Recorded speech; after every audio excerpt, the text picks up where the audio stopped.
अगला टॉपिक है हमारा सहानुभूति, एम्पैथी। एम्पैथी मतलब कि हम दूसरों से सहानुभूति रखें, उनको अपने जैसा ट्रीट करें कि जैसे हम हैं वैसे ही वो भी एक व्यक्ति है। और ये चीज़ जो है वो हमको जानवरों से अलग करती है, ऊपर उठाती है। और यदि आप में ऐसा है तो आप एक अच्छे मैनेजर बन सकते हैं, आप एक अच्छे वक्ता बन सकते हैं, क्योंकि आपको दूसरों का दर्द समझ में आने लगेगा। और दूसरों का दर्द आप समझेंगे तो उससे आप जो है वो सहानुभूति रखेंगे और बल्कि उसको आप मदद भी करने की कोशिश करेंगे। तो हमारी बॉडी में, हमारी ज़िंदगी में दो तरह की चीज़ें हैं। एक वो जो हमें अच्छा बनाती हैं और एक वो जो हमें बुरे की तरफ ले जाती हैं। तो वो बुराई भी हमारे अंदर है और वो अच्छाई भी हमारे अंदर है। वो दोनों को यदि हमने समझ लिया तो उसी दोनों का बैलेंस जो है वो इमोशनल इंटेलिजेंस है। इमोशनल इंटेलिजेंस और कुछ भी नहीं है। इंटेलिजेंस मतलब कि हमको किस ओर जाना है और कैसे अपनी ज़िंदगी को आगे बढ़ाते हुए दूसरों के साथ कोप अप करते हुए हमें ज़िंदगी बिताना है। हमारी वाइफ है, आपकी भी वाइफ होंगी, हमारे बच्चे हैं, आपके भी बच्चे होंगे, और हमारा परिवार के अलावा हमारे पास बहुत सारे लोग हैं। फिर हमारी सोसाइटी है, ऐसे हमारे सर्किल्स हैं अलग अलग। आपके साथ में काम करने वाले लोग हैं, लेकिन लोगों के साथ आप किस तरह से बिहेव करते हैं, किस तरह से रिएक्ट करते हैं, यही आपकी पर्सनालिटी को बनाता है। और जब आपके बारे में कोई बात करता है तो वो आपको पसंद करता है, वो नापसंद करता है, वो आपकी बुराइयां करता है। ये डिपेंड करता है कि आपके उससे रिलेशन कैसे थे। इसके ऊपर मैं एक बहुत अच्छी सी कहानी सुनाना चाहता हूँ जो बहुत मुझे अच्छी लगती है और बहुत इफ़ेक्टिव भी है। वो आपने शायद नहीं सुनी होगी आज तक अपनी लाइफ में, और यदि सुनी हो तो फिर से सुन लीजिएगा, नहीं सुनी हो तो कोई बात नहीं, आपको अच्छी लगेगी। एक राज दरबार था, उसमें बहुत बड़ा हॉल था उनका। उसमें राजा जी बैठ के निर्णय लिया करते थे, लोगों से मिला करते थे। मीटिंग हॉल था, जन सुनवाई का हॉल था, और वो बहुत सुंदर हॉल बना था। तो उनके राज दरबार में अक्सर एक महात्मा जी आया करते थे। तो महात्मा जी इस बार आए तो राजा बोले कि अरे सुनिए, आप से हमको अपने हॉल का उद्घाटन कराना है, जो हमने एक बहुत बड़ा मीटिंग हॉल बनाया। उनकी लैंग्वेज अलग थी, मैं आपको नॉर्मल लैंग्वेज में समझा रहा हूँ। वो हॉल वॉल तो नहीं बोलते होंगे, पता नहीं क्या बोलते होंगे, तो सभागृह बोलते होंगे।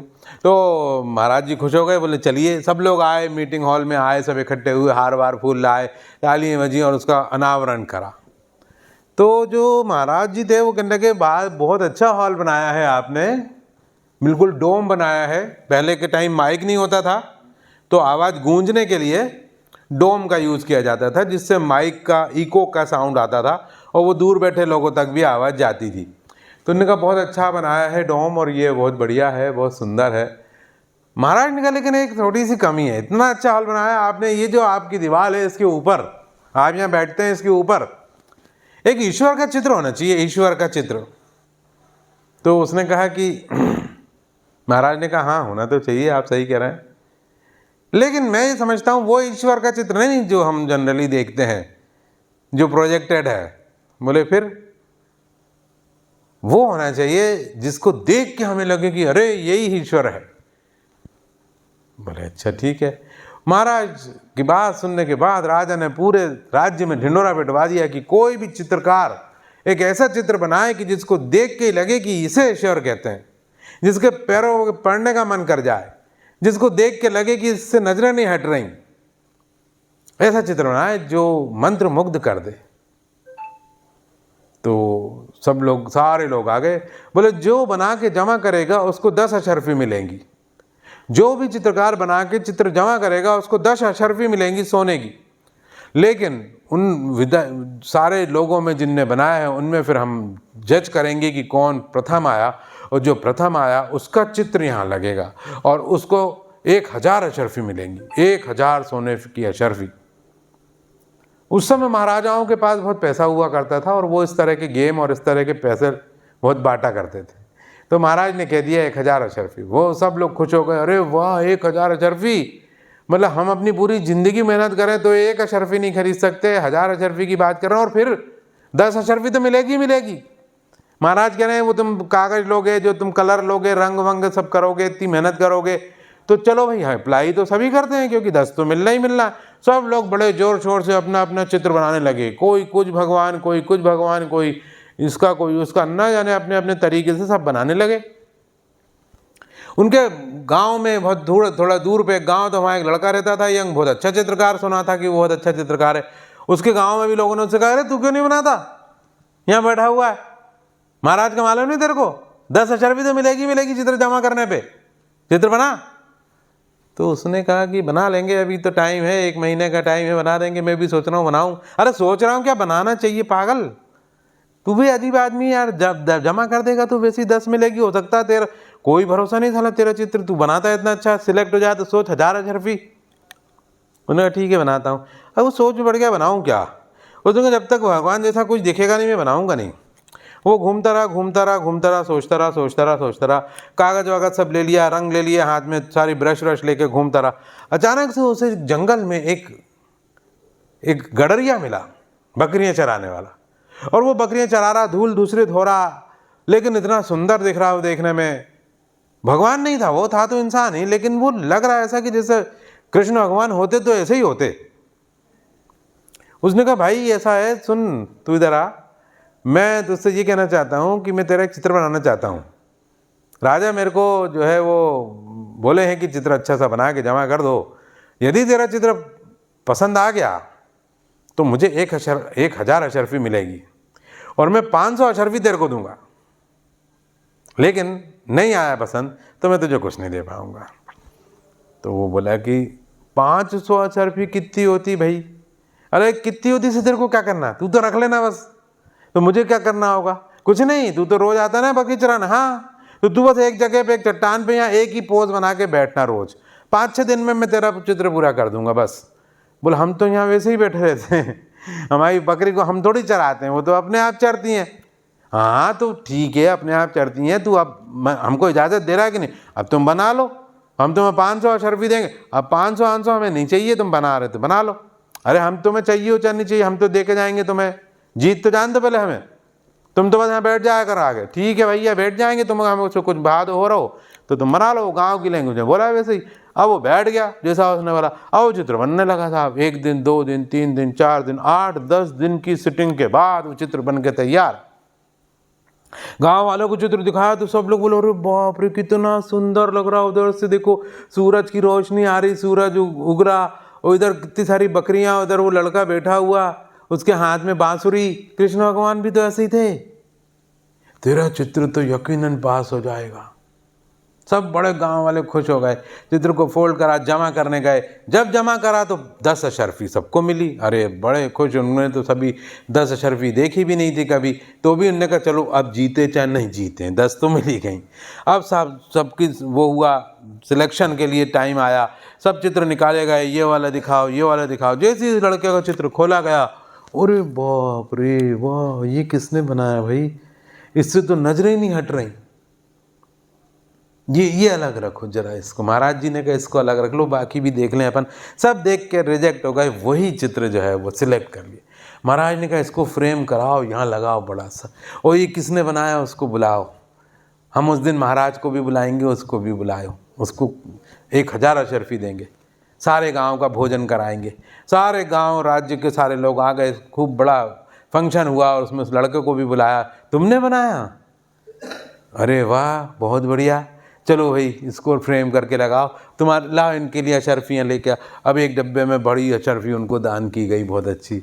अब वो बड़ा खुश, सारे गांव वाले खुश कि हमारे तो गांव सुधर जाएगा, 1000 अशर्फी मतलब बहुत होती हैं। वो लड़का भी बड़ा ईमानदार था, उसने 500 अशर्फी अपने घर रखी, 500 का एक दूसरा डिब्बा बनाया, और वो पहुंचा जंगल में ढूंढने के लिए कि भाई वो कहाँ गया।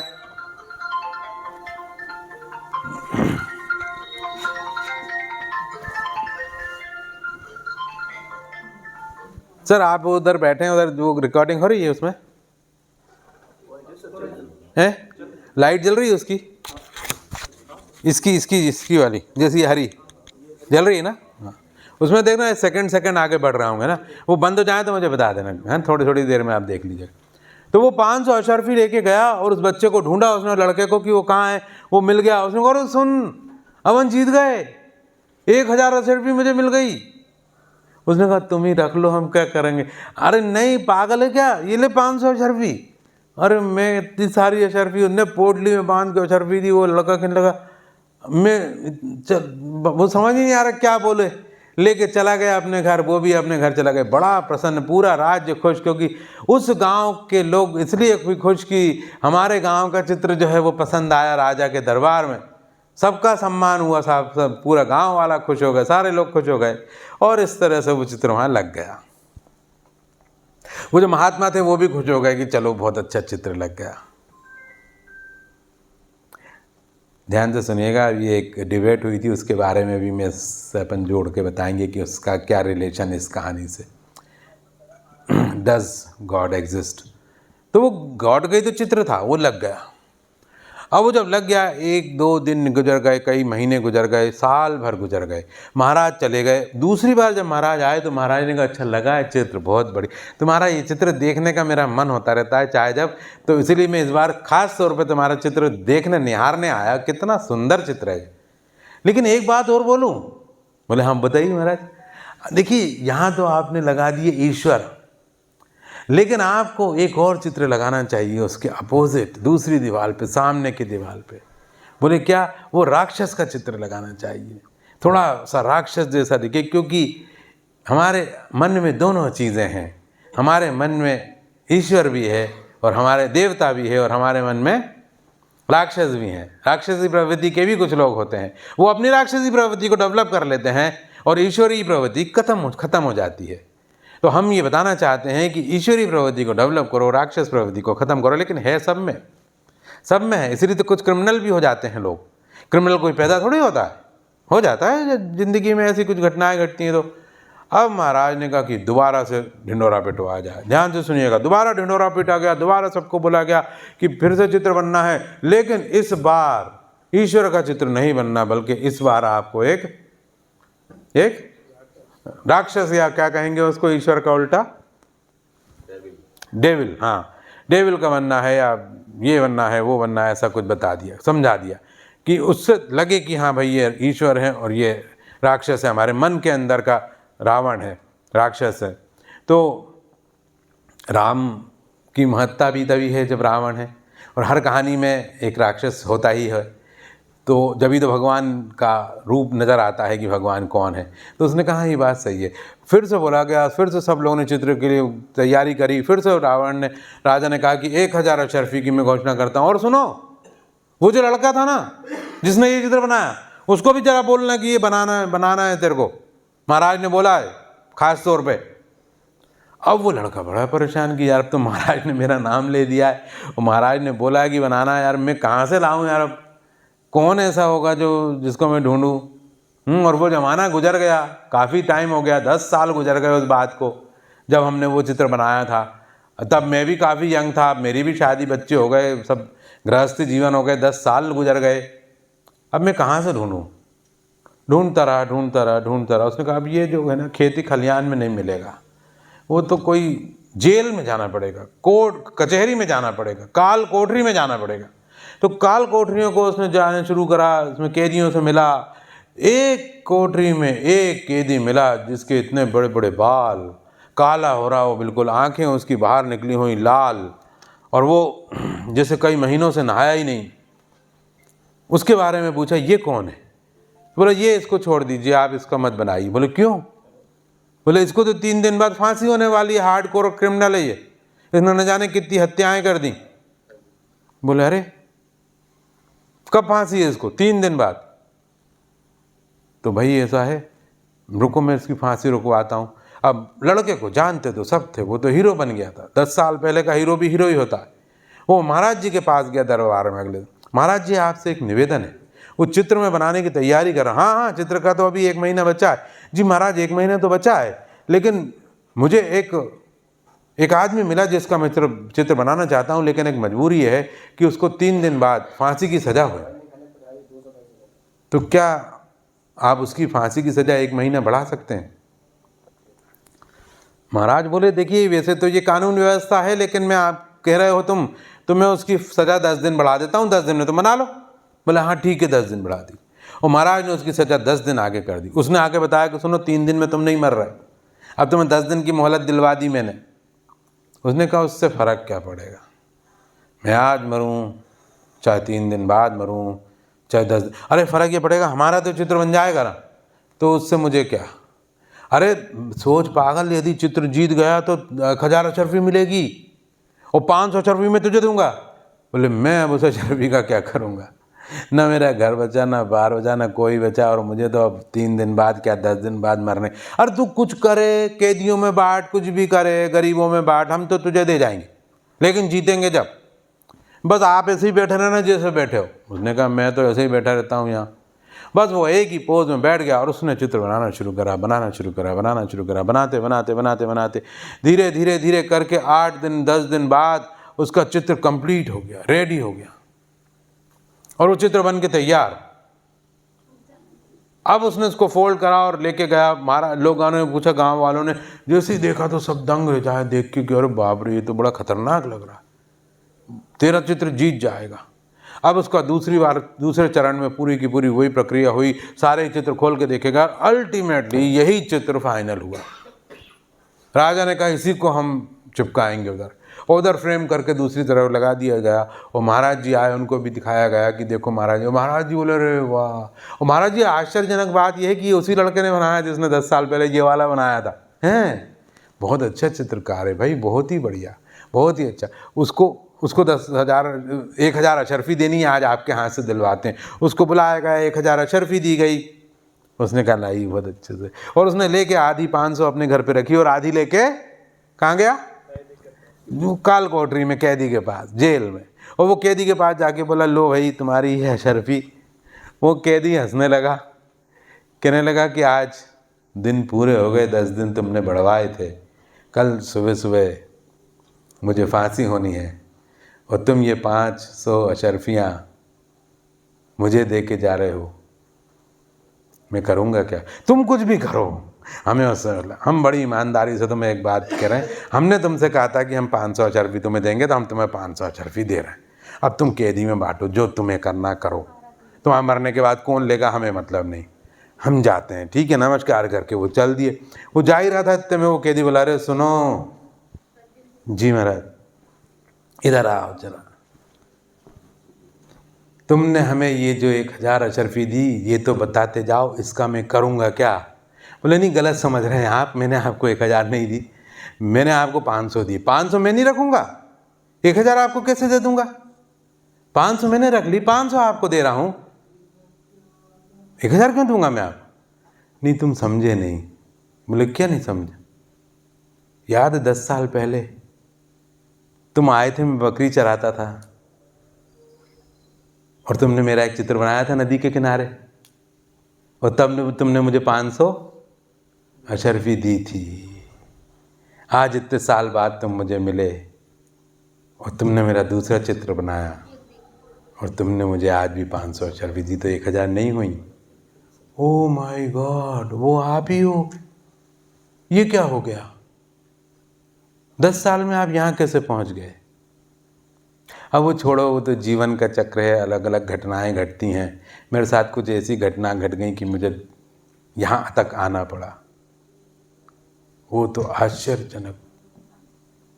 मैं आपसे एक बात कहना चाहता हूँ कि हर आदमी के अंदर एक ईश्वर होने की उतनी ही संभावना है जितने एक राक्षस या एक दानव होने की। हमारे अंदर दोनों चीज़ें फिट हैं। और ये कहानी बकवास लग सकती है, झूठी लग सकती है, लेकिन यदि साइंस से पूछेंगे तो वो आपको बताएगा, इसे कहते हैं एमिग्डाला। नाम सुना है आपने कभी ये? नहीं सुना? सुना सर? नहीं सुना? सुना है? नहीं सुना। मैं बताता हूँ। हमारे ब्रेन के अंदर अलग अलग फैमिली होती है। जो हमारे न्यूक्लियस होते हैं, हमारे जो जितने भी सेल होते हैं ब्रेन के, वो सेल कैसे होते हैं, उनका मुंह इधर होता है, उनकी पूंछ नीचे तक जाती है पूरी बॉडी में, और नीचे वाला जो सेल होता है उसकी पूंछ बॉडी तक आती है। तो ये बॉडी को इंस्ट्रक्शन देती है पूरी चलाने के लिए, हमारी श्रृंखला होती है। उसके अलग अलग पार्ट होते हैं, डिवाइडेशन होता है। और वो जो डिवाइड करने वाली चीज़ है वो एक पतली सी झिल्ली होती है, वो झिल्ली डिवाइड करती है।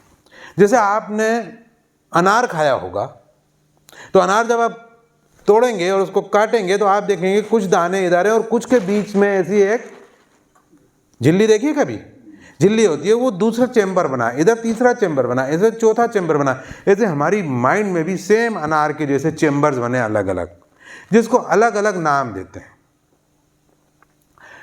कोई हिप्पोथैलेमस बोलते हैं किसी को एमेगडेला बोलते हैं, किसी को कुछ बोलते हैं, किसी को कुछ बोलते हैं, कोई को हाइपोथैलेमस बोलते हैं, किसी को कुछ बोलते हैं, अलग अलग नाम होते हैं। तो ऐसे ही एक फैमिली है जिसका नाम है एमेगडेला। तो वो एमेगडेला जो है हमारे को एक ऐसी चीज़ दी है ईश्वर ने कि उसमें दो रूप होते हैं, उसके दो एमेगडेला होते हैं, एक बीच में से जुड़े रहते हैं और दो एमेगडेला होते हैं। कैसे दो एमेगडेला, मैं आपको समझाऊं छोटे से बात। पेन नहीं है क्या इसी में? अच्छा हाँ, इसी में। जैसे हमारा सर है और सर में दो हेमिस्फीयर होते हैं, आप जानते होंगे दो हेमिस्फीयर होते हैं। इस तरह का शेप जैसा हमारा सर होता है उसमें दो हेमिस्फीयर होते हैं, एक राइट हेमिस्फीयर, एक लेफ्ट हेमिस्फीयर। और यहाँ पे हमारी आईज होती हैं, यहाँ पे हमारी भौवें हो गई और ये हमारी आईज हुई। तो ये जो आईज है, आईज के ऊपर यहाँ पे एमेगडेला होता है। ये बिल्कुल आईज के जो हमारी भव है, भव के करीब आधा इंच ऊपर, 1 सेंटीमीटर कह सकते हैं, 1 सेंटीमीटर और 2.5 सेंटीमीटर अंदर, बिल्कुल इस जगह पे 1 सेंटीमीटर उधर, 2.5 सेंटीमीटर अंदर, ये दो एमेगडेला होते हैं। दो, एक राइट और एक लेफ्ट, ये एक इधर और एक इधर, दो। ये साइंटिफिक बता रहा हूँ, दो। और ये दोनों जो है वो क्या काम करते हैं, ये एक तरह से एंटीना का काम करते हैं, एंटीना का। ये दोनों हमेशा पूरे टाइम हमारे जीवन को बचाने पे नज़र रखते हैं। काहे पे नज़र रखते हैं? जीवन को बचाने पे। और ये करते क्या हैं? ये फ्लाइट रिस्पांस देते हैं। फाइट या फ्लाइट, आपने नाम सुना होगा, फाइट या फ्लाइट रिस्पांस के नाम से जाने जाते हैं। मतलब कि जैसे मान लीजिए अभी एक सांप आ जाए इसी रूम में और मेरे इसी हॉल के अंदर और यहीं, तो मैं दो रिएक्शन दूंगा, या तो मेरे को सांप को फटाक से मारना पड़ेगा और या तो फिर अपने आप को बचा के भागना पड़ेगा। तो वो दोनों रिस्पांस बड़ी तेज़ी से देने हैं और इतनी तेज़ी से डिसीजन लेना है, तो वो दोनों रिस्पांस हमारा एमेगडेला देता है जो यहाँ पे है। और वो एमेगडेला क्या करता है, वो एमेगडेला में एक एमेगडेला जो है वो दानव का रूप कह सकते हैं और एक एमेगडेला ईश्वर का रूप कह सकते हैं। दोनों रूप हमारे यहाँ पे मौजूद हैं। कि हम करेंगे क्या? ये जो दानव का रूप है वो सांप को मार डालेगा। आपने देखा होगा लोग कभी कभी जंगलों में सांप को पकड़ के लोग जबरन में, काटा भी नहीं तो भी मार डालते हैं, क्योंकि वो हमें नुकसान पहुँचाएगा, डर जाते हैं वो उससे। और दूसरा वाले होते हैं जो कहते हैं कि नहीं नहीं ये नुकसानदायक तो है और हमको काट के मर भी सकते हैं, लेकिन उसको मारने की जरूरत नहीं है, हम ही यहाँ से भाग जाते हैं। तो दो चीज़ों में से एक चीज़ होती है। तो ये जो बेसिकली ये चीज़ है, ये क्या करती है, ये हमारे नाभि में एक डर का अलार्म लगाता है, डर के अलार्म को स्विच ऑन करती है और पूरे शरीर में डर आ जाता है। और डर जैसे आता है, डर क्या करता है, ज़बरदस्त एनर्जी बनाता है और हमको ताकत देता है। जैसे अभी हम बैठे हुए सो रहे हैं और हमें क्या मालूम कि यहाँ कोई शेर आएगा, यहाँ कौन शेर आएगा। मान लीजिए शेर आ जाता है तो एकदम से हम उठेंगे और जैसे ही हम उसको देखेंगे अचानक से आप देखना आपके अंदर बहुत ज़्यादा ताकत आ जाएगी और वो ताकत से आप एकदम लपकोगे और लपक के अपने आप को बचा लोगे। चाहे सांप हो, चाहे शेर हो, चाहे चोर हो, चाहे डाकू हो, चाहे जो भी खतरा है उससे बचा लोगे। उसका सबसे बड़ा उदाहरण आप ये देखिएगा, आप एक गाड़ी चला के जा रहे हैं, समझिए खाई के रास्ते हैं और आप बड़े मजे से दोस्त के साथ गाड़ी चला के जा रहे हैं। अचानक से एक बच्चा आ जाए खेलते खेलते, तो आप एकदम उसको यूं करके बचाओगे। अरे साला बीच में आया था, ये बच गया 1 सेकंड में। मैंने क्या किया, गाड़ी इधर मोड़ी ना, सीधी कर ली मोड़ के, इसलिए बच गया वो। एक्चुअली सच्ची बात है कि आपने तो कुछ किया ही नहीं है। किया किसने है? ये एमेगडेला ने। क्योंकि आपके माइंड को चलने के लिए टाइम चाहिए और जब सामने से कोई घटना हो रही है उसके बाद टाइम है ही नहीं। भाई आप 70 की स्पीड में जा रहे हो, 70 की स्पीड में वहां से कोई ट्रक आ रहा है, 70 × 70 स्पीड 70 नहीं रहेगी, फिर 70 मल्टीप्लाई बाय 70 हो जाएगा। तेजी से बचाना पड़ेगा, इतनी तेज कि आपके पास इतना तेज चलने का माइंड है नहीं। माइंड बहुत स्लो चलता है, माइंड सबका बहुत स्लो चलता है। माइंड कौन सा? ऊपर वाला, ये माइंड है पूरा। यहाँ का जो माइंड है ये सोचने वाला माइंड जो है वो बहुत स्लो चलता है। अभी मैं किसी से पूछ भी लूँ कुछ तो वो कहेगा देखिए सर, जहाँ तक ये इसकी बात है, वो ऐसा स्पेस लेगा। क्यों ले रहा है स्पेस? वो माइंड मेकअप कर रहा है। मेकअप कर रहा है कि नहीं कर रहा? अभी मैं आपसे कोई क्वेश्चन पूछ लूँ एकदम से, तो आपके मुंह से निकलेगा सर वो ऐसा है कि इतनी देर में आपने क्या किया, माइंड को चला के उसको ऑन कर लिया, स्विच ऑन कर लिया। लेकिन जब ट्रक्स आ रहा है 70 की स्पीड में और हम जा रहे हैं 70 की स्पीड में, वहाँ पे 1 सेकंड भी नहीं, सेकंड का भी हजारवा भाग के आपके पास टाइम ही नहीं है, तो उस समय काम आएगा एमेगडेला, जो आपकी जान बचाएगा, जो आपको जिंदा रखने में कामयाब होगा। और वही एमेगडेला कारण है लोगों की कॉन्फिडेंस की कमी का। कॉन्फिडेंस की जो कमी हो जाती है लोगों में, वो सिर्फ एक वजह से हो जाती है, क्योंकि वो एमेगडेला क्या करता है, सारा कंट्रोल अपने हाथ में ले लेता है। और जब एमेगडेला ने सारा कंट्रोल अपने हाथ में लिया तो मेमोरी ज़ीरो हो जाती है, और मेमोरी ज़ीरो हो जाने से हम सब कुछ भूल जाते हैं। फिर से समझें इसको, एमेगडेला क्या करता है कि ब्लैंक हो गया बोलते ना। और हमने बोला जरूर कि वो कार से हमने बच्चे को बचा लिया, लेकिन सच बात यह है कि हमने नहीं बचाया, वो तो बस ईश्वर ने हमसे बचवा दिया। तो हमारी बॉडी खुद ही रिएक्ट करती है, हम ब्लैंक हो जाते हैं। अक्सर आपने देखा होगा इंटरव्यू में आपसे अचानक से कोई कुछ पूछ ले और बच्चा ब्लैंक हो जाता है। जो बच्चा रिटर्न में बहुत अच्छा लिख के आता है वो इंटरव्यू में ब्लैंक हो जाता है। क्यों? क्योंकि वहाँ इतनी तेजी से जवाब देना पड़ता है, और उतनी तेजी से हमारा माइंड जब सीखा समझा हुआ है वो उसको जवाब नहीं दे पाता, उसको टाइम चाहिए होता है, और वो बात निकल जाती है और वो ब्लैंक हो जाता है। वो ब्लैंक होने का कारण है एमेगडेला। और एमेगडेला यदि आपका एक्टिव है तो आपको ज़िंदगी में बहुत फ़ायदे होते हैं, और एमेगडेला जिनका एक्टिव नहीं है वो धीरे धीरे चलते हैं, ब्लैंक हो जाते हैं। तो वो जो आदमी को अशर्फी दी गई वो क्या बताता है कि हम ही राक्षस भी हो सकते हैं और हम ही इंसान भी हो सकते हैं। और ये हर पल हर कदम हमारी दोनों के बीच में से गाड़ी गुजरती रहती है। मैं ये कह रहा हूँ कि मैं हमेशा जो आदमी ईश्वर स्वरूप हो गया वो ज़िंदगी भर ईश्वर स्वरूप रहेगा, ऐसा नहीं है। परिस्थितियाँ उसको नेगेटिव भी मोड़ सकती हैं, परिस्थितियाँ उसको पॉजिटिव भी मोड़ सकती हैं। डिपेंड करता है कि हम कैसा जीवन जीते हैं। तो जो ये मैं पढ़ा रहा हूँ आपको इमोशनल इंटेलिजेंस, वो आपको हमेशा ईश्वर की तरफ रखे, इसके चक्कर में मैं आपको पढ़ा रहा हूँ। दोनों संभावनाएं हैं, आप ईश्वर की तरफ भी हो सकते हैं, आप राक्षस की तरफ भी हो सकते हैं। जब आप राक्षस की तरफ होंगे, राक्षस को जस्टिफाई ठहराएंगे। कोई भी क्रिमिनल जो हत्या कर देता है वो अपने आप को गलत नहीं कहता, वो सही कहता है अपने, क्योंकि इन्होंने मेरे साथ ऐसा किया। जैसे वो यहाँ बैठा हुआ जो आदमी क्रिमिनल बन गया, उसकी स्टोरी सुनोगे तो वो कहेगा नहीं, वो मेरे गाँव में इन्होंने मेरा ही घर था, मेरे रिश्तेदार ही हैं लोग, इनने मेरे घर पे हमला कर दिया और मेरी माँ को कोई मारेगा साला, मैं नहीं मारूंगा उसको। क्यों नहीं मारूंगा? मैंने निपटा दिया सबको सालों को, मैं आ गया जेल में, लेकिन मुझे कोई अफसोस नहीं है। क्यों नहीं? क्यों ऐसा हुआ? क्योंकि उसको अपनी जगह पे जो उसने करा वो जस्टिफिकेशन उसको ठीक लगता है। तो आपको क्या करना है, इमोशन पे कंट्रोल करके रखना, यदि आप अच्छे व्यक्ति बनना चाहते हैं तो। नहीं तो आपसे कुछ भी हो सकता है, कुछ गड़बड़ भी हो सकती है। आपने देखा जेलों में जो लोग बंद होते हैं वो कौन ज़्यादा बंद होते हैं? जिनका ये जो एमेगडेला है वो लेफ्ट एमेगडेला यदि आपका ज़्यादा वर्किंग में है तो आप क्रिमिनल टाइप के होते चले जाएंगे, क्रिमिनल हो जाएंगे, आप लड़ने लग जाएंगे, आप बदला लेने लग जाएंगे, आप गालियाँ बकने लग जाएंगे। देखा होगा आपने कई लोगों को, वो जरा में छूटते एक दूसरे को मार भी देते हैं, वो लड़ाई झगड़े में नंबर 1 होते हैं। ऐसा नहीं है कि वो है ही नंबर 1, नहीं, उन्होंने अपने लेफ्ट एमेगडेला को डेवलप कर लिया है।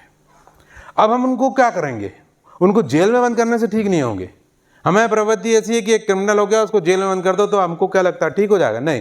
अब हमें क्या करना है, उसके एमिगडाला जो लेफ्ट है उसको एक रजिस्टर से थोड़ा थोड़ा कम करना है, उसको कम करना है, उसको मोटिवेट करना है, और हमें डेवलप करना है उसका राइट एमिगडाला जिसमें ईश्वर स्वरूप है, तब वो ठीक होगा। और कोई चारा नहीं है दुनिया में, किसी भी क्रिमिनल को ठीक करने का दूसरा कोई चारा नहीं है। दूसरों की बात क्यों करें, हम अपनी बात करें। हमको अपने आप को ठीक करने के लिए क्या करना है, अपने आप को डेवलप करना है। किसको, आपके राइट एमिगडाला को। तो वो जुड़ा है लेफ्ट बॉडी से। लेफ्ट बॉडी में हार्ट है, जिनका हार्ट ज़्यादा एक्टिव, मतलब राइट एमिगडाला ज़्यादा एक्टिव, वो लोग बड़े सिंपैथी वाले, एम्पैथी वाले लोग होते हैं। वो मददगार होते हैं, वो किसी को लिफ्ट दे देते हैं रास्ते में, वो किसी की मदद कर देते हैं। तो आपको आज से काम करना है कि आपको कभी भी किसी की मदद करने का मौका मिले तो पीछे मत हटना। ईश्वर के पास कितना जाएगा कि नहीं जाएगा वो चर्चा का विषय यहाँ है ही नहीं। सिर्फ एक चीज होगी कि आप अपने आप को मदद वाला डेवलपमेंट कर रहे हैं आपके अंदर। तो जितना आप मदद वाला डेवलप करेंगे, आपके अंदर राम प्रवृत्ति ज़्यादा होती जाएगी, रावण प्रवृत्ति कम होती जाएगी। और धीरे धीरे आप एक ऐसे व्यक्ति हो जाएंगे जिसे समाज चाहता है, या जिसकी वजह से ये ट्रेनिंग हो रही है। आपका एनएचडीसी ये चाहता है कि हमारे लोगों में ईश्वरीय प्रवृत्ति ज़्यादा हो, तब तो वो इमोशनल इंटेलिजेंस को लाया। और इंटेलिजेंस मीन्स क्या, मतलब वही कि हमारे अंदर ईश्वरीय प्रवृत्ति ज़्यादा हो। एक जेल में मैं गया ट्रेनिंग देने, तिवारी जी, एक जेल है सेंट्रल जेल, वहाँ ट्रेनिंग देने में गया। तो वहाँ पे मुझे बताया गया कि सर आपका वर्कशॉप है यहाँ पे। मैंने कहा जी ठीक है, बहुत अच्छा लगेगा मैं जेल वाले लोगों को समझाऊँ, क्योंकि समझा ही लेते हैं हम। तो जो ये वाले एमिगडाला हैं जिन्होंने अपने आप में राक्षसी प्रवृत्ति डेवलप करी हुई है, चलो उनको भी समझाते हैं। तो मैं गया, मैंने कहा ठीक है हम देंगे। जैसे ही मैं अंदर गया तो वहाँ क्या सिस्टम होता है, ईश्वर न करे किसी को जेल हो, मुझे भी नहीं, आपको भी नहीं, हाँ, लेकिन ट्रेनिंग के लिए कभी कोई जाना पड़े, किसी की मदद करने के लिए जाना पड़े, तो उससे पीछे नहीं हटना चाहिए। तो वहाँ 3 दरवाजे होते हैं। एक दरवाज़ा यहाँ, आगे गए एक हॉल क्रॉस करा, दूसरा दरवाज़ा यहाँ, आगे गए एक हॉल क्रॉस करा, तीसरा दरवाज़ा यहाँ। और तीनों दरवाज़ों की जो चाबी होती है उसका छल्ला एक ही होता है, और छल्ले को खोलने का कोई तरीका नहीं होता है। मतलब कि वो तांबे का एक रिंग होता है जो टूटेगा नहीं, खुलेगा नहीं। मतलब ये कि एक बार में एक ही ताला खोला जाएगा। तो जो यहाँ का ताला रहेगा, वो जो आदमी लेगा वो उसको खोलेगा, और खोले के दरवाज़ा एक छोटा सा खिड़की जैसा होता है। खोलने के बाद उसने मुझे अंदर किया। अंदर करने के बाद एक रजिस्टर में लिखा कि शैलेंद्र श्रीवास्तव जी को ट्रेनिंग बाबत 3 दिन के लिए अंदर बाहर जाने की इजाज़त है। ट्रेनिंग शुरू होगी 10 बजे से और ट्रेनिंग ख़त्म होगी शाम को 4 बजे। और उसने लिख के साइन करा, और जो अंदर वाला आदमी आया, एक अंदर वाले आदमी को साइन कराया, वो रजिस्टर दिया, और वो चाबी दी। पहले ताला लगा लिया, फिर चाबी दी। अब ये आदमी मुझे आगे लेके गया, आइए सर इधर। उसने खटखटाया, टक टक टक, उधर वाले ने खिड़की खोली, ये लो भाई चाबी। उसने लिखा आगे साइन करे उसी पे, और जाइए अंदर। उसने खोला, अंदर जाइए, चाबी बंद करा, ये लो भाई चाबी। उसने ली, अब वो आगे गया वही चाबी लेके, आइए सर। उसने खोला, अंदर गया, साइन करा, मेरे भी साइन कराए, अब आप जाइए। समझ गए इससे क्या मतलब हुआ? ये एक सिक्योरिटी का स्टाइल है। यदि कोई आदमी चाबी छीन भी ले और उसका मर्डर भी कर दे जिसके पास चाबी है, तो भी ये दरवाज़ा तो बंद ही रहेगा और वो दरवाज़ा भी बंद रहेगा, तो कोई बाहर नहीं निकल सकता। इस तरह का उनका सिस्टम, ये पुराना सिस्टम होगा, अभी का नहीं। अंग्रेज़ों के ज़माने से जो सिस्टम है वही चले आ रहे हैं हमारे, तो अच्छा सिस्टम है। तो वो इस तरह से उन्होंने अंदर ले लिया। जब मैं अंदर गया, देखा तो गार्डन लगा हुआ, खूब सारे लोग काम कर रहे, बढ़िया। अच्छा, एक लड़का आया, उन्होंने कहा सर आइए, नमस्कार। मैंने कहा जी नमस्कार। ये सर मेरा नाम सोनू है। मैंने कहा अच्छा। देखिए ऐसा है, आपके जो बुजुर्ग कैदी जितने हैं उनको हमने आपकी राइट साइड में बैठाला, आप यहाँ खड़े रहेंगे।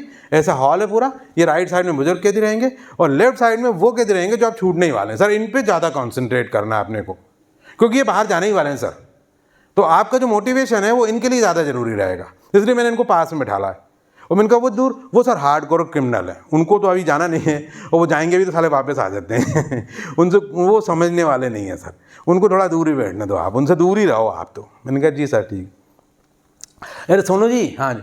और ये आपका लैपटॉप रहेगा, ये LCD रहेगा, लैपटॉप मैंने ऑपरेट कर दिया, लगा दिया, आपका लैपटॉप से जोड़िए, साउंड भी आने लगा है, चेक कर लिया मैंने, ठीक है। और कोई दिक्कत हो तो मैं आई हूँ, मुझे बता दीजिएगा। मैंने कहा 1 मिनट सोनू इधर तो आ, आप यहाँ मैनेजर हो क्या? नहीं नहीं सर, यहाँ कोई मैनेजर नहीं है, हम लोग सब कैदी हैं। मैं भी कैदी हूँ, ये जो काम कर रहे हैं ये लोग भी कैदी हैं, वो जो खाना बना रहे हैं वो भी कैदी हैं, सब लोग कैदी काम करते हैं सर। अंदर यहाँ कोई होता नहीं है, हम ही लोग अपना साफ काम खुद ही करते हैं। तो मैंने कहा तुम? हाँ मैं कैदी हूँ सर। तुम अंदर कैसे आ गए? तुम क्या करते हो? सर मैं यहाँ मैनेज करता हूँ, मैनेज। और आपको एक बात बताऊँ, मैं पहले लिबर्टी कंपनी, एक लिबर्टी, उसमें मैनेजर था मैं, पर कुछ ऐसे सर्कमस्टेंसेस हुए मैं यहाँ आ गया यहाँ। लेकिन एक बात बताऊँ सर, जेल हो गई, उनको अपने मैनेजर नहीं छोड़ा। मैनेजर वहाँ भी थे और मैनेजर यहाँ भी है। वाह, ताली तो बजा दीजिए एक बार। कुछ लोग ऐसे होते हैं जो जेल के अंदर हो गए लेकिन मैनेजर थे, और मैनेजर अभी भी हैं। इनका हुआ क्या? फिर हम लोग बैठे बात करी, जिससे मेरी दोस्ती हो गई। इनका क्या हुआ था? अरे कि नहीं सर, मैं एक संडे को क्रिकेट खेल रहा था ग्राउंड में, 11 बजे का टाइम था। साला वो एक लड़का आया, पहलवान सा आदमी बिल्कुल, वो आके मुझे उसने धक्का दिया जोर से, हाथ में फरसा लिया हुआ सर, फरसा हाथ में, बिल्कुल लड़ने मारने के मूड में। और मेरे भाई के बारे में पूछने लगा कि हरीश कहाँ है, तू बता हरीश कहाँ है। अरे सर मेरा भाई, मैं छोटा भाई हूँ, हरीश मेरे बड़े भाई साहब। अब वो फरसा लेकर साला बड़े भाई साहब का एड्रेस पूछेगा, मैं क्या करूँगा? मैं बता दूंगा क्या एड्रेस। आप बताइए क्या करते? मैंने कहा क्या तेरे को क्या करना है, बता, काम क्या है उनसे। तो मेरे को बोलता है, तू बता रहा है कि बता, तेरे को निपटा। मेरे भाई साहब से उसका कुछ लड़ाई हो गई थी सर, मुझे मालूम ही नहीं लड़ाई क्या थी, किस बात पे थी। वो भाई साहब का पता पूछ रहा फरसा लेके। मैंने भी कहा कि तू मेरे से बता क्या बात है, अपन भी कोई कम नहीं हुआ साहब, देख ही रहा आप अपनी बॉडी। मैंने कहा तो मैंने उसको एक धक्का दिया जोर से, उसको यहाँ कान के नीचे एक जोर से हाथ मारा, साला गिर गया। गिर के आके उसने वो फरसा मुझे मार दिया। मैंने वो फरसा हाथ में पकड़ा जोर से, देखी साहब पूरे हाथ, मेरे दोनों हाथ में कट लगा, दिख रहा ना, दोनों हाथ में जोर से कट लग गया। मैंने पकड़ा, जोर से झटका दिया, साला उसके हाथ से फरसा छूटा। मैंने भी उठाकर उसको वहीं 2 टुकड़े कर दिए उसके, वहीं मर गया सर वो। लेकिन मुझे कोई अफसोस नहीं सर, क्योंकि मैं ये नहीं करता तो क्या करता, वो मेरे को मार डालता या मेरे भाई को मारता। मेरे को मारता तो भी चल जाता, मेरे भाई को कोई मारे सर, ऐसा मैं तो बर्दाश्त नहीं कर सकता, कोई भी दुनिया का भाई बर्दाश्त नहीं कर पाएगा। अब मेरे को जेल हो गई। मेरा भाई जबलपुर गया हुआ था, शाम तक वो भी आ गया। उसने सोचा, उसको पता चला कि अरे वो लड़का को मेरे छोटे भाई ने मार डाला। तो उसको क्या मालूम था कि वो मरी गया। उसने सोचा शायद वो अभी जिंदा है। उसने कोर्ट में जाके बोल दिया कि नहीं मैंने मारा, भाई ने नहीं मारा, भाई को छोड़ दो आप। अब इधर मैंने मारा कह दिया, उसने उधर मैंने मारा कह दिया। हम दोनों की जेल हो गई सर, हम दोनों ही जेल में। मैं यहाँ पे हूँ, वो पता नहीं कौन सी जेल में, मुझे बताया नहीं इन लोगों ने, पर वो भी है भी जेल, वो भी जेल में ही। मैंने उससे कहा कि आना तू मिलने जब छूट जाए तो। बोले ठीक है सर आऊँगा। एक कार्ड वार्ड लिया, उसने एड्रेस लिया और वो आया मुझसे मिलने। पेरोल पे जब छूटा, जब आया मुझसे मिलने, और उसने बताया कि मैं जेल के अंदर से ही जो है वो बीकॉम कर रहा हूँ। मेरा कॉमर्स का फर्स्ट ईयर ही था, वो कंप्लीट नहीं हुआ था, मैंने बीकॉम कर रहा हूँ अभी मैं। फिर वो उसके 2 साल बाद और आया, बोले सर मैं जेल से बाहर आ गया हूँ, मेरी सज़ा पूरी हो गई है, क्योंकि मेरे अच्छे चाल चलन को देख के मुझे पहले ही निकाल दिया हो गया। और वो दोबारा भी, अब वो मिलता रहता है मुझसे कभी कभी। लेकिन मैं आपको क्या बता रहा हूँ, सर्कमस्टेंसेस, कुछ कुछ घटनाएं ऐसी घट जाती हैं। अब ऐसी घटनाओं में हमारा इंटेलिजेंस काम आता है। उसने आके लड़ाई लड़ी, हमने भी लड़ ली, और ऑब्वियसली वो ठीक लग रहा है कि उसको, लेकिन ये कि यदि वहाँ थोड़ा इंटेलिजेंस से वो बंदा काम ले लेता तो ना वो खुद मरता ना भाई मरता। सॉरी तो बोलना था, मांग लेता भाई की तरफ से माफ़ी, 10 साल की जेल तो नहीं होती। भाई भी जेल में गए, खुद भी जेल में आ गए, पूरी ज़िंदगी ख़राब हो गई। सारे सोसाइटी वाले कहने लगे कि ये कैदी है, ये मर्डर है, इसने क्राइम किया है। हम लोग और क्या करते हैं? हम नहीं करते क्या सर? कई बार ऐसा होता है कि हमसे भी कोई लड़ने लग जाता है, और हम देखते हैं जब मामला ज़्यादा ही उलझ रहा है तो हम क्या करते हैं, सीधा लेफ्ट हेमिस्फीयर से राइट हेमिस्फीयर में जंप कर लेते हैं और बात को ख़त्म कर देते हैं। हम अक्सर बातों को ख़त्म जो कर देते हैं, बस वही इंटेलिजेंस है। हम समझे हमारे साथ क्या चल रहा है, हम समझे हमारे अंदर कितना रावण है कितना राम है। यदि राम को डेवलप कर लिया तो रावण को छोटा होना पड़ेगा, दोनों डेवलप नहीं हो सकते। तो आज की क्लास में आपको मैं बता रहा हूं कि आपके अंदर के राम को डेवलप करना है, वही इमोशनल इंटेलिजेंस है, उसके अलावा कुछ और नहीं है। तो आप लोग जो बैठे ध्यान से सुन रहे हैं, मैं आपको बताऊं उसको डेवलप करने के लिए क्या करना है। मैं सर शैलेंद्र श्रीवास्तव नाम है मेरा, मैं जिधर भी जाता हूँ, कहीं लड़ाई झगड़ा हो रहा होता है, मैं ये सोचता हूँ कि मुझे भगवान ने यहाँ से निकाला ही क्यों, नहीं इसी रोड से क्यों निकाला जहाँ झगड़ा चल रहा है। तो मैं रोक नहीं सकता क्या? रोक सकता हूँ। भगवान ने मुझे ऐसा शरीर दिया है कि जो थोड़ा अच्छा लगता है देखने में, मैं थोड़ा पढ़ा लिखा दिखता हूँ कि नहीं हूँ भगवान जाने, लेकिन दिखता तो हूँ पढ़ा लिखा। तो चलो ठीक है, इनका मैं अक्सर लोगों के झगड़े रोक देता हूँ। वहाँ मारपीट होने की संभावना हो सकती है, मुझे लगता है मारपीट होगी, कोई मर्डर भी हो सकता है, कोई मर भी सकता है, मैं पूरी ताकत से उन झगड़ों को जाके रोक देता हूँ। और मैं भगवान से मानता हूँ कि मुझे इतना पैसा दे भगवान और इतनी ताकत भी दे कि मैं आगे तक लोगों के झगड़ों को रोकता जाऊँ। तो मैं ये मान के चलता हूँ कि इस रोड से मैं निकल रहा था तो क्यों निकल रहा था, भगवान ने मुझे भेजा तो मैं रोकूँ चलो। तो अक्सर मैंने रोडों पे झगड़े निपटाए। काय के लिए? मैंने ये समझ लिया कि एमेगडाला कैसे काम करता है। तो हमने क्या किया, हमने अपने एमेगडाला के राम को डेवलप करा। 2 फोटो लगे हैं हॉल में, एक है राम का, एक है राक्षस का। डिपेंड करता है आप किसको डेवलप कर रहे हो।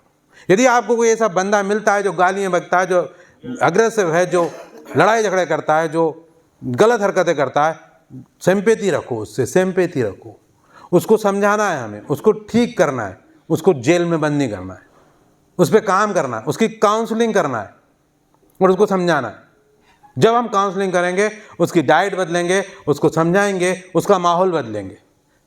3 चीज़ करनी है, उसका माहौल बदलना है, उसकी डाइट बदलना है, उसको समझाना है। तो देखो आप वो समझने लग जाएगा और धीरे धीरे वो अच्छा व्यक्ति बन जाएगा, क्योंकि उतनी ही संभावना उसके अंदर भी अच्छा व्यक्ति बनने की है। लेकिन एक आदमी जो गलत कर रहा है, हम उसको थाने में ले जाके या कोई ऐसी जगह ले जाके उसको और मारें, पिटाई करें, तो वो ठीक नहीं होगा, बल्कि गलत व्यक्ति और नेगेटिव हो जाएगा, और नेगेटिव हो जाएगा, क्योंकि हमने उसके राइट साइड के एमेगडाला को डेवलप कर दिया। हमको गलती हो रही है। तो ये जो एमेगडाला है, इसको आप आज से महसूस करने लगिए।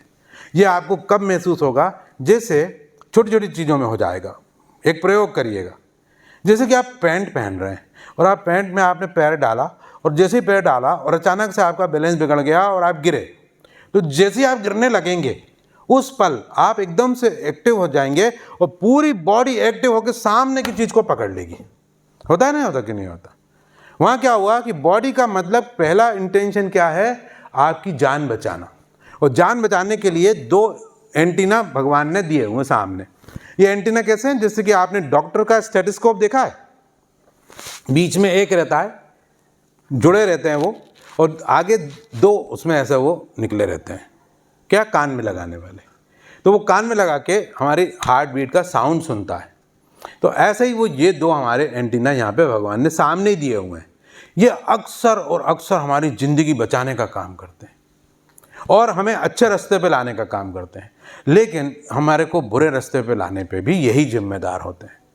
तो आज आपको मैं ये बताना चाहता हूँ कि इमोशनल इंटेलिजेंस पढ़ाया क्यों जाता है, पढ़ाने का उद्देश्य क्या है। पढ़ाने का उद्देश्य सिर्फ एक है कि हम आपको अच्छे रास्ते पे लाने की कोशिश कर रहे हैं। अच्छे रास्ते पे हम कैसे ला सकते हैं? हमारे अंदर का एमेगडाला डेवलप है कि नहीं है। तो हम क्या करें, आप एक चुंबक लीजिए, चुंबक से एक लोहे को उस चुंबक से ऐसे रगड़ते जाइए, रगड़ते जाइए, रगड़ते जाइए, रगड़ते जाइए। 25-30 रगड़ने के बाद चुंबक हटा दीजिए, तो वो लोहे में भी थोड़ा सा चुंबक का अंश आ जाएगा, वो मैग्नेटिज्म आ जाएगा। तो हम क्या कर रहे हैं, ये मोटिवेटर क्या कर रहे हैं? जितने मोटिवेटर हैं, गांधी जी ने क्या किया, उन्होंने, उनके अंदर एक मैग्नेटिज्म था, उन्होंने वो दूसरों को दिया। विवेकानंद जी और क्या कर रहे हैं? कुछ नहीं, दूसरों को दे रहे हैं। वो दूसरों की जिंदगी बेहतर बनाने की कोशिश कर रहे हैं। तो हमारी इस पृथ्वी पे मतलब समझिए 2 तरह के लोग होते हैं, एक वो जिनके अंदर राम है और एक वो जिनके अंदर रावण है। तो हमें करना क्या है कि जो राम वाले लोग हैं वो अपने राम को कैसे डेवलप कर पाए हैं ये देखना है, और जो रावण वाले लोग हैं उनसे रावण को खत्म करके उनके अंदर भी राम डेवलप करना है। बस दैट्स ऑल।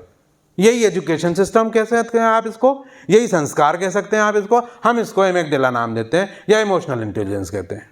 तो आज से आपको इमोशनल इंटेलिजेंस में क्या करना है, हमको ये नहीं पता लगाना कि भगवान है कि नहीं है, गॉड एग्जिस्ट करता है कि नहीं करता, ये पता लगाने की जरूरत नहीं है। लेकिन हमें सिर्फ एक चीज़ पता लगानी है कि क्या हमारे अंदर राक्षस भी है, क्या हमारे अंदर राम भी है। ये हर आदमी पता लगा जा सकता है, और उसका लेवल क्या है, और उसके लेवल को डेवलप करो। किसके लेवल को? राम के लेवल को, ईश्वर के लेवल को, ईश्वरीय लेवल को। आप लोग यदि राम बोलते हैं तो भगवान, आप हिंदू हैं। आप यदि उसमें क्राइस्ट बोलते हैं, क्राइस्ट, तो आप क्रिश्चियन हैं। आप यदि अल्लाह बोलेंगे तो आप मुसलमान। अलग अलग धर्म के लोग अलग अलग हैं, लेकिन काम सब एक ही कर रहे हैं, काम सब। हाँ, ये बात जरूर है कि हम अपने धर्म को ज़्यादा अच्छा कह रहे हैं, आप अपने धर्म को ज़्यादा अच्छा कर रहे हैं, तो ये धार्मिक लड़ाई धर्म की वजह से हो सकती है। और अगला विश्व युद्ध हमको इसी बात का मिलना है, और कोई दूसरा विश्व युद्ध नहीं होगा। अब अगला विश्व युद्ध धार्मिक होगा बस, कि ईसा वाले कहेंगे हम ज़्यादा अच्छे हैं, अल्लाह वाले कहेंगे हम ज़्यादा बेहतर हैं। तो यही धर्म युद्ध का कारण है। पर इनका यूज़ क्या है, क्यों हमने इतना करा? हमको केवल यूज़ है, हम कितने ज़्यादा सहानुभूति हमारे अंदर है। तो आज से आप एक काम करें, इसको डेवलप करने का तरीका, आज से आप लोगों को लिफ्ट देना शुरू करें। लिफ्ट देना, कोई ट्रेन में जा रहा है उससे बात करके उसको दोस्त बनाना शुरू करें। कोई आपके साथ धोखा कर जाए और आपका सामान चुरा ले जाए, कोई बात नहीं सर, कोई बात नहीं। कितनी बार चोरी होगा आपका सामान, मुझे नहीं लगता कि कोई चुराया, मेरे तो आज तक किसी ने चुराया नहीं। कोई चुरा ले भी जाए तो मैं बोलूँगा ये कोई इतना ज़्यादा ज़रूरी है, नीडी है, तो चुराने की ज़रूरत नहीं, मैं चलता हूँ तेरी मदद कर देता हूँ थोड़ी सी। तो थोड़े मददगार बनिए। क्या बनिए? मददगार। एक वर्ड होता है मददगार। तो आप NHDC में काम करते हैं, ईश्वर की कृपा से आपको भगवान ने इतना पैसा दिया है कि आप गाड़ी खरीद सकते हैं। यहाँ बहुत से लोग होंगे जिनके पास कार है, एटलीस्ट मोटरसाइकिल तो है ही, सभी लोग हैं। यदि आप परमानेंट एम्प्लॉय हैं NHDC के, तो मोटरसाइकिल खरीदने की क्षमता तो सभी रखते हैं, इवन कार सब खरीदते हैं। तो आप जा रहे हैं कहीं रोड पे और किसी आदमी ने मोटरसाइकिल पे, क्योंकि कार से कोई लिफ्ट नहीं मांगता इसलिए मोटरसाइकिल का एग्जाम्पल दे रहा हूँ, किसी आदमी ने बोला कि छोड़ दो, रोक लीजिए, छोड़ दीजिए उसको, क्योंकि उल्टा भी हो सकता था। भगवान आपको रोड पे खड़ा कर सकता था और वो जो रोड पे खड़ा है उसके पास हो सकता था कार हो। तो ईश्वर का शुक्रिया अदा करिए कि एटलीस्ट उसने हमें कार चलाने वाला बनाया और किसी और को मदद लेने वाला बनाया। तो हम मदद वाले की मदद कर देते, क्योंकि हमें भगवान ने बनाया। जितना आप मदद करेंगे, जितना आप मदद करेंगे, जितना आप मदद करेंगे, एक अच्छे व्यक्ति, एक अच्छी पर्सनालिटी आप बनते जाएंगे धीरे धीरे। और पता चलेगा कि आपने अंदर के जो राम है, अंदर का जो एमेगडाला में दो चीज़ें काम कर रही हैं, उसने राम स्वरूप को ज़्यादा डेवलप कर दिया और उससे आपकी ज़िंदगी अपने आप स्ट्रेस के बिना बीतेगी। अपने आप, जो मैं सुबह से बात कर रहा हूँ कि आप टेंशन लेते हैं, आप हंसते नहीं हैं, आप मुस्कुराते नहीं। मुस्कुराहट इसलिए नहीं आ पा रही क्योंकि हम रिजिड से हो गए। आज से कोशिश करिए कि आप मदद करेंगे लोगों को, सहानुभूति, जितना हो सके लोगों को आप मदद करने की कोशिश करेंगे। और किसी को कमतर मत समझिए, कम कोई नहीं है। कोई हमारा ड्राइवर है, कोई हमारे बर्तन धोने वाली बाई आती है, या कोई हमारा खाना बना देता है, तो मैं फिर से सबसे यही कहता हूँ, अपनी वाइफ से भी कहता हूँ, आपसे भी यही कह रहा हूँ कि यदि दो चार नोटों के हरे हरे टुकड़े देने से हमारा और उसका बराबर हो गया, ऐसा नहीं है, ऐसा नहीं। ये तो हमें किस्मत थी कि हमें अच्छी नौकरी मिल गई और वो हमारा खाना बना रहा है, तो हम उसका शुक्रिया अदा किसी हालत में नहीं कर सकते। तो ये नोट तो तुम ले ही लो, साथ में तुम्हें कुछ और मदद में कर सकूँ तो मैं वो भी करने की कोशिश करता हूँ। चलो तुम्हें घर छोड़ आता हूँ, चलो तुम्हारे बच्चों के लिए कुछ मदद कर देता हूँ। तो मेरे घर में खूब सारे नौकर लगे हुए हैं। कई सारे मेरे यहाँ नौकर इसलिए हैं क्योंकि आपको शायद कम लोग जानते हो, मेरा जूस का बिज़नेस भी है, नेचुरोपैथी का बिज़नेस है मेरा। तो नेचुरोपैथी के बिज़नेस में जो कई बाइयाँ भी आती हैं जो बहुत सारे गाजरों को छीलती हैं, चुकंदर को छीलती हैं। और मतलब मेरे यहाँ जो गाजरें आती हैं वो गाजर 1-2 किलो नहीं आती है, वो कट्टी से आती है। तो वो कट्टी से आएगी, 4-5 कट्टी आएगी सर, तो ऑब्वियसली वर्कर लगाने पड़ते हैं।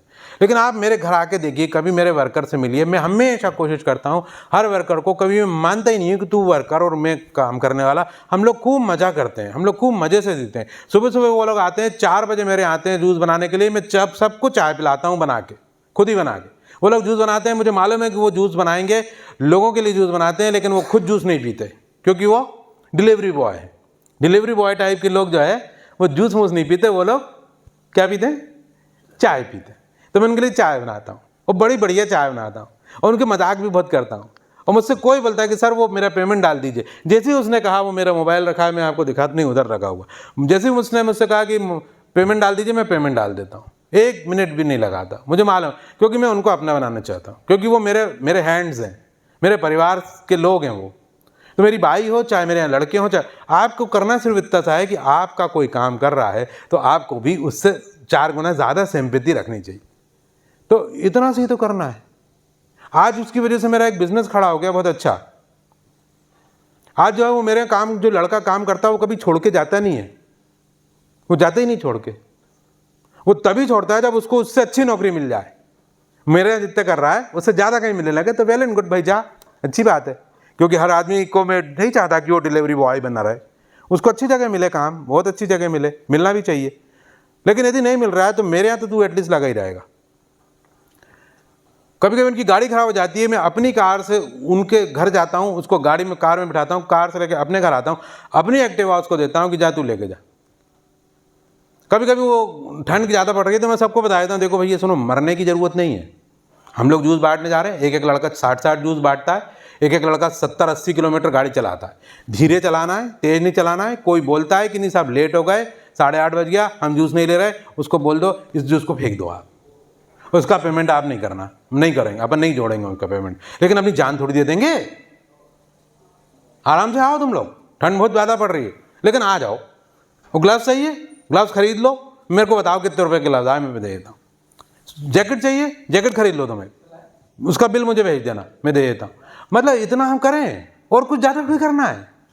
लेकिन मैंने देखा आजकल लोग अमीर सेठ हो जाते हैं और सेठ होने के बाद अपने जो वर्कर हैं उनसे वो सिंपैथी नहीं रख पाते, उनमें सिंपैथी कम है, उनमें एम्पैथी तो है ही नहीं। तो क्या करना है, उनके घर जाना है। दिवाली पे मैं उनको मिठाई देता हूँ, अक्सर उनके घर जाता हूँ और उनसे मिलता रहता हूँ। इसलिए नहीं कि वो मेरा बिजनेस चला रहे हैं, कई लड़के बिजनेस छोड़ भी चुके हैं मेरे यहाँ, लेकिन फिर भी मैं उनसे बहुत अच्छे रिलेशन है, बहुत अच्छा। अभी मोबाइल से मैं निकालता हूँ उसको वहाँ से, और जो लड़के मेरे यहाँ से छोड़ चुके हैं उससे बात करता हूँ। जैसे ही मुझसे बात करेंगे बोला अरे सर बहुत दिन से आए नहीं मेरे घर, अच्छा लगता है। हम और वो बिल्कुल एक ही जैसे, एक ही बराबर हैं। अंतर सिर्फ इतना सा है कि मैं जूस बनाने वाला कहलाता हूँ और वो जूस बांटने वाला कहलाता है। कोई भरोसा नहीं, भगवान किस दिन पलटी मार दे और वो जूस बनाने वाला हो जाए और मैं जूस बांटने वाला हो जाऊं। जैसे कि वहाँ हुआ, उसने बकरी चराने वाला एक अच्छा घर का लड़का था, बढ़िया था, कोई कुछ दिक्कत नहीं थी, और 10 साल बाद वो बन गया, क्या बन गया, कैदी बन गया, क्रिमिनल बन गया। कुछ भी हो सकता है इस प्रकृति में, बिल्कुल अहंकार मत करना इस बात का। बड़े बड़े अहंकार वाले हमने देखे। हमारे भोपाल में एक सर हैं, गोयल सरनेम में उनका, गल्ले का बहुत बड़ा व्यापारी कहा जाता था वो, भोपाल शहर का हमारे, खूब सारा पैसा हुआ करता था। आज मुझे उसका एक केयर टेकर मिला, वो कहने लगे गोयल साहब अपनी बिल्डिंग के बेसमेंट के कमरे में रहते हैं और जब तक मैं उनका डायपर बदलने नहीं जाता वो पॉटी करे पड़े रहते हैं, उनका बेटा उनको आके धुलाता नहीं है। मेरी ड्यूटी है सर, तो मैं जल्दी जाता हूँ क्योंकि गोयल साहब की पॉटी धुलानी पड़ती है। कभी कभी मैं लेट हो जाता हूँ, मुझे बड़ा दुख होता है, लेकिन गोयल साहब मुझसे कुछ कहते नहीं हैं, बस उनकी आंखों से आंसू बह जाते हैं कि उसी बिल्डिंग में मैं आज बेसमेंट में बैठा हूँ जिसमें मेरा बहुत बड़ा कारोबार हुआ करता था। कौन व्यक्ति किधर पहुँच जाएगा ये प्रकृति में कुछ भरोसा नहीं है। ईश्वर को मानो, उसकी पूजा करो, उसका ध्यान करो। मंदिर जाते हो कि नहीं जाते उससे कोई फ़र्क नहीं पड़ता मुझे, क्योंकि मैं ये मानता हूँ कि वो मंदिर में जो मूर्ति है वो कितनी सच है कि झूठ है कि क्या है, उससे मतलब ही नहीं। सिर्फ एक चीज़ से मतलब रखो, यदि आप मेरी बात मानो तो सिर्फ एक चीज़ से, कि खुद खुश रहो, क्योंकि आपको भगवान ने भेजा है और वो खुशी के लिए भेजा है। यदि आप दुखी होकर वापस लौटते हो, हमको अफसोस, उसको भी अफसोस होगा कि एक दुखी आदमी वापस आया, हमने इतनी सारा खुशियाँ लेके भेजी थी। और दूसरी चीज़ कि जो भी दुनिया में मिले, जो भी दुनिया में मिले, उससे बड़े प्रेम से बात करो। वो ड्राइवर मुझसे कल पूरे को कहानी सुनाने लगा कि सर आपसे मिलकर मुझे बड़ा मज़ा आ रहा है, मुझे बड़ा अफसोस है कि हम लोग 11 साढ़े 11 बजे से चले और यहाँ 9 बजे पहुँचे, बड़ा लंबा टाइम आपके साथ बीता, लेकिन अभी भी मुझे लग रहा कि मैं आपको छोड़ के जा रहा हूँ सर, अच्छा ही लग रहा। ऐसा होना चाहिए, ऐसा होना चाहिए। आप इतने मिलनसार रहो ना। मैं उसके लिए कोई एक्टिंग नहीं कर रहा हूँ, उसके लिए कोई ट्रेनिंग नहीं दे रहा हूँ, उसके लिए कुछ बहुत ज़्यादा एफर्ट नहीं करता हूँ, बस इतना सा तो करना ही है। कितना सा कि हम ये मान के बैठे कि जिधर आज ये है हम इधर हैं और ये कभी सीट पलट सकती है। समझ रहे हैं आप? फिर से सुने आप, आज ही उधर है, मैं इधर हूँ, कार मेरे हाथ में है, ये नीचे खड़ा होकर मांग रहा है, उल्टा अंगूठा दिखा रहा है, कभी भी हम पलट सकते हैं कि हम कार छिन जाए हमारी, हम नीचे आ जाएं, हम अंगूठा दिखाएं और ये सेठ बन के चले। वो भी हो सकता है, हम मना नहीं कर रहे कि वो नहीं होगा, हो भी सकता है। तो एटलीस्ट कम से कम उस बात का अहंकार ना पालें कि हम बड़े वाले हैं, हम महान हो गए, हम ये हैं, हम वो हैं। नहीं नहीं नहीं नहीं, कोई महान इस दुनिया में नहीं है। मेरे लिए तो जैसे आप पार्टिसिपेंट हैं सर, आपकी सैलरी 2 लाख होगी, 1 लाख होगी, जितनी भी होगी मुझे पता नहीं। इसके पहले अभी मैं गया था पटना, बता रहा हूँ मैं लास्ट वीक। मेरे लिए आप में, उनमें, मुझ में, मेरी बच्चे में, किसी में कोई अंतर नहीं। मैं मानता हूँ सब दुनिया के बंदे हैं, सब आए हैं इस पृथ्वी पे और अपनी ज़िंदगी को मज़े से जीने आए हैं। ताली तो बजाई दीजिए एक बार ना। मैंने तीनों को जोड़ के बताया। टी का ब्रेक हो गया, टी का टाइम हो गया, तो अपन टी ब्रेक करते हैं। टी ब्रेक 10 मिनट का रहेगा, 10 मिनट का ब्रेक रहेगा और उसके बाद फिर हम इसको स्टार्ट करेंगे। आप बीच में कोई क्वेश्चन आपको आता हो तो आप पूछ सकते हैं मुझसे। विदाउट शुगर लाइक है? अरे वाह, चलिए थैंक यू। इधर ही रख दीजिए, मैं आ ही रहा हूँ।